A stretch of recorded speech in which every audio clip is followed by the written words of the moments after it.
Let's bring the family in.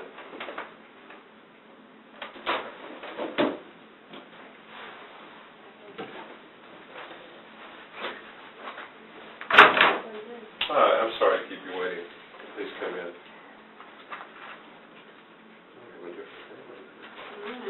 Please sit down.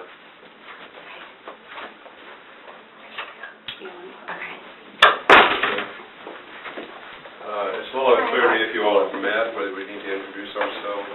I'm Carla. How are you? I'm a nurse in Burns. You're a nurse? I'm a nurse, yeah. Which area of the hospital? In the burn unit. Burn unit, okay. Carla? And I'm Penny. I'm Carla's sister. Not Peter. You don't have a medical career or? No, I'm an investment banker. Investment banker. Mm-hmm. Okay, thank you.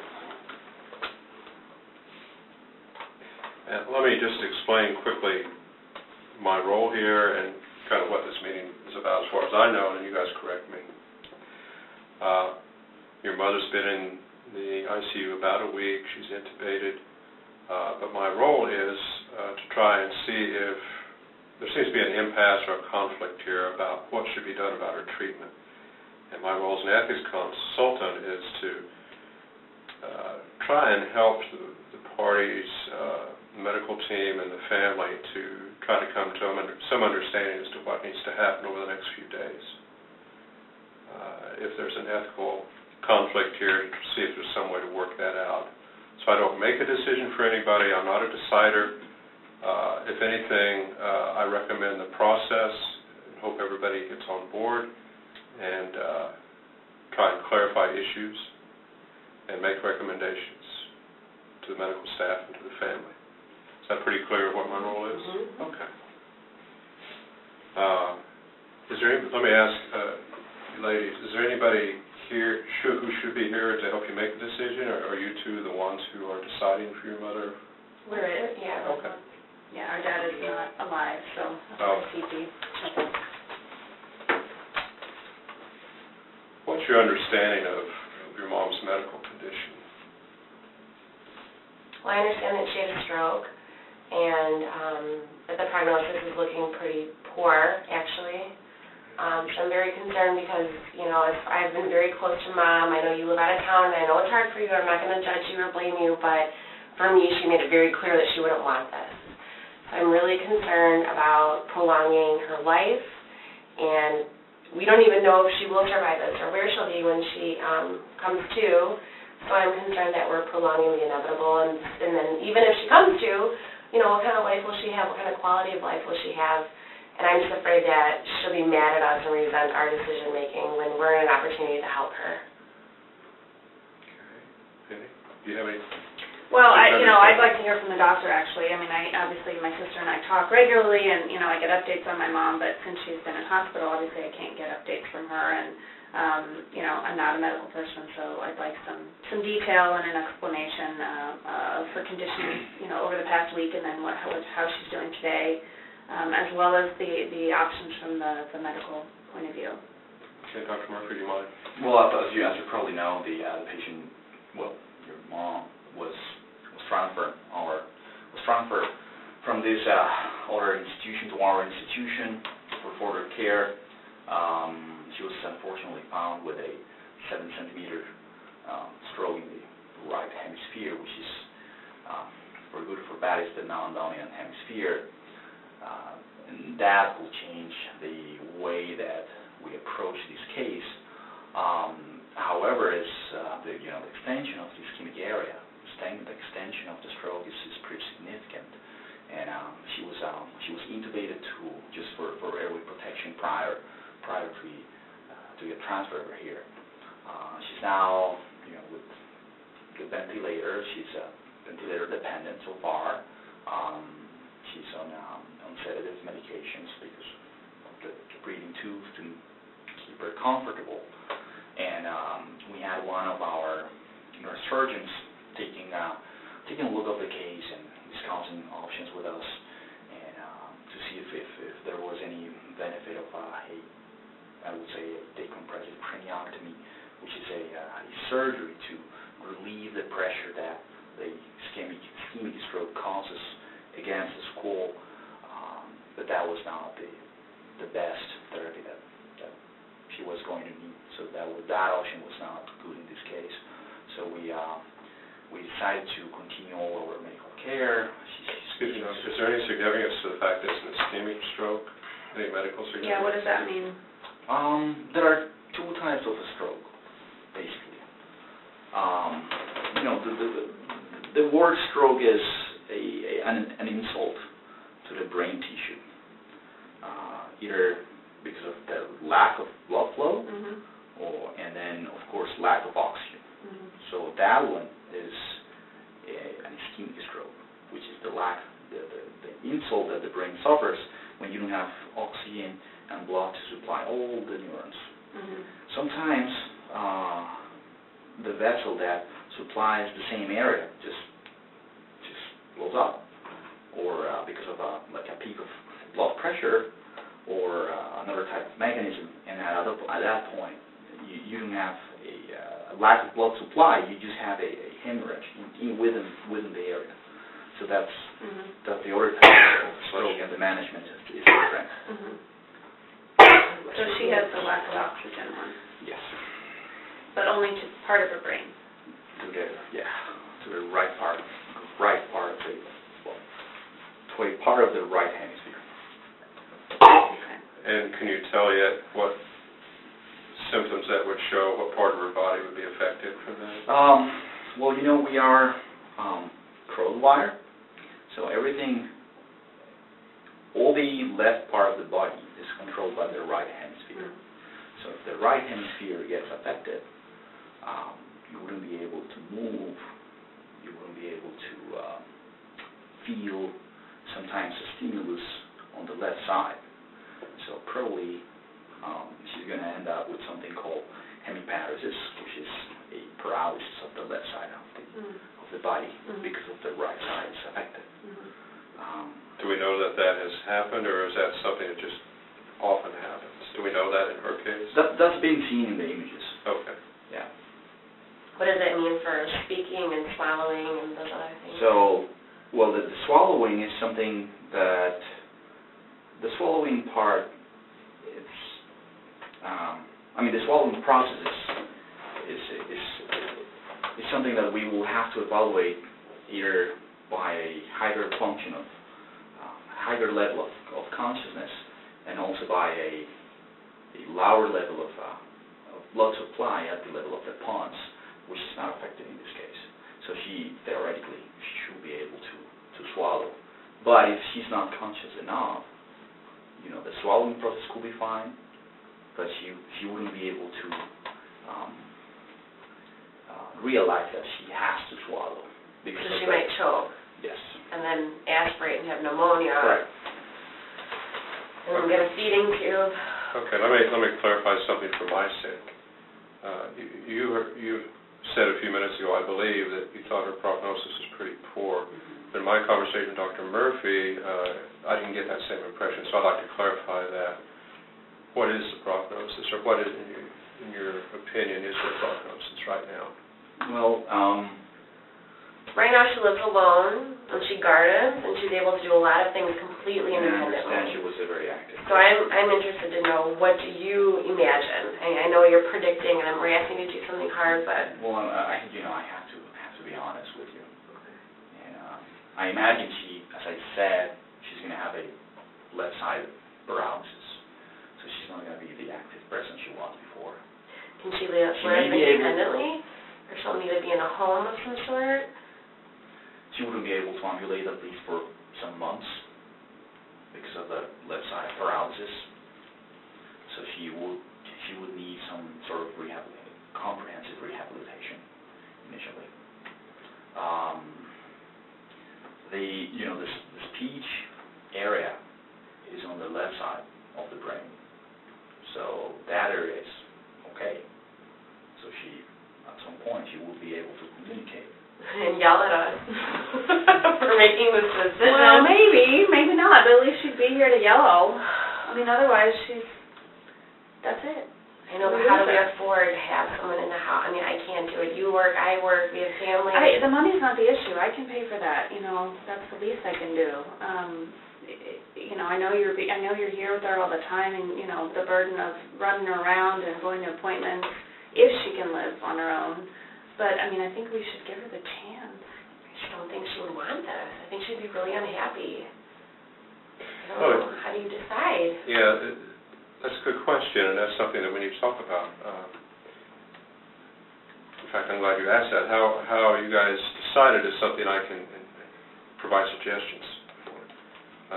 For people who have to decide for their loved ones, the first standard that we look for ethically is what would you decide if you were in her shoes? What are her values? So if you would tell me, Penny, about her life before her stroke. Well, she's very fiercely independent. I think the other thing that my sister's not talking about, which is kind of the elephant in the room, is that my aunt had a stroke, and our mom looked after my aunt for a very long time, and she did say, I wouldn't want to end up like that. Now, my aunt was almost totally dependent. You know, it's different than what you're saying, where, you know, she might have some paralysis, but she might still be able to talk, you know, she might still be able to get around to some extent, you know, depending on the rehab. So, you know, I understand where Patty's coming from, but I guess I'm thinking, you know, we know what my mom would choose when she was totally healthy and living independently. Of course, we all say we don't want to end up like that. But, you know, I think she viewed it more as a black and a white. If you have a stroke, you end up like my aunt, which is totally dependent, you know, needing somebody to change your diapers versus needing some level of support, but still being able to interact with people and talk and understand what's going on. And to me, there's a big difference.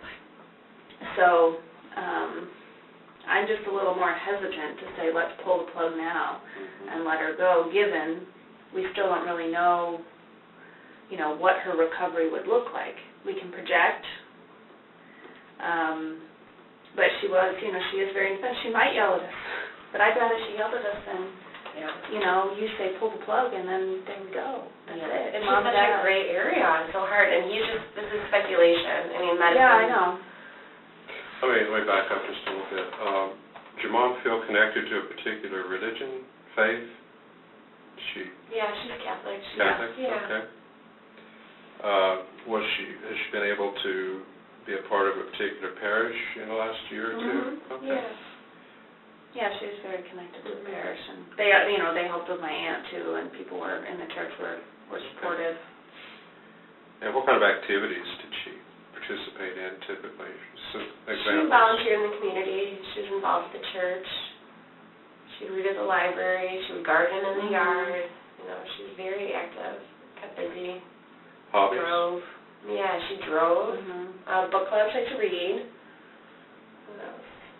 The gardening was probably her favorite activity. Yeah. She spent a lot of time in her garden? So it gave her a lot of pleasure? Okay.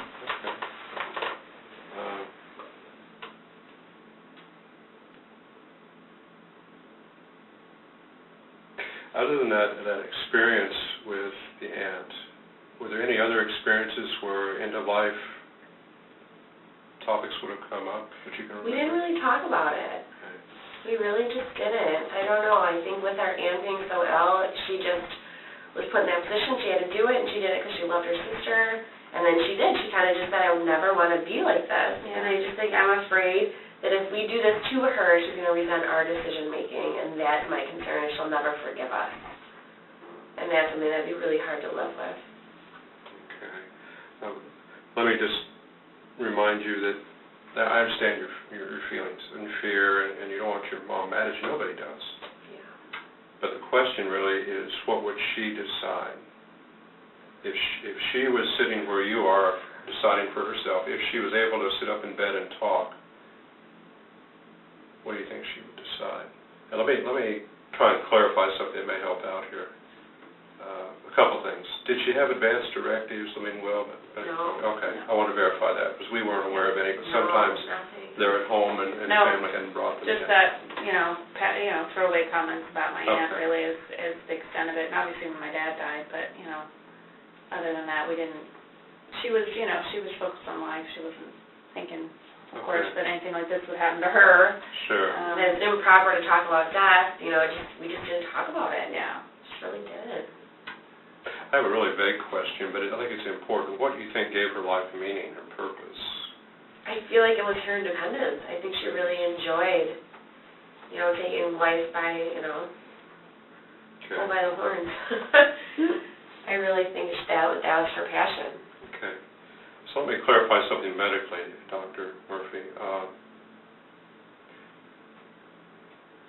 Do you think it would be medically appropriate to withdraw life-sustaining treatments or life support at this time? Not right now. Okay. Not at this point. How much time? I will give her at least 3 days more. 3 days more. Yeah, I would like to see, because I believe there might be some improvement on her condition. How can we know in 3 days? What would be like? The stroke is serious and it's a severe one, but it's not in the dominant hemisphere. So I believe if she comes off the ventilator, which is our next step, she may be able to communicate. And then she can tell us. So I I think wouldn't, she can tell us what. But then it'll be too late. I mean, she can't say, "Damn you for doing this. I'd rather die." I mean, then what? The problem is she's not actively dying now. She's stable. Okay. She's stable. She's not on pressors or anything? No. Okay.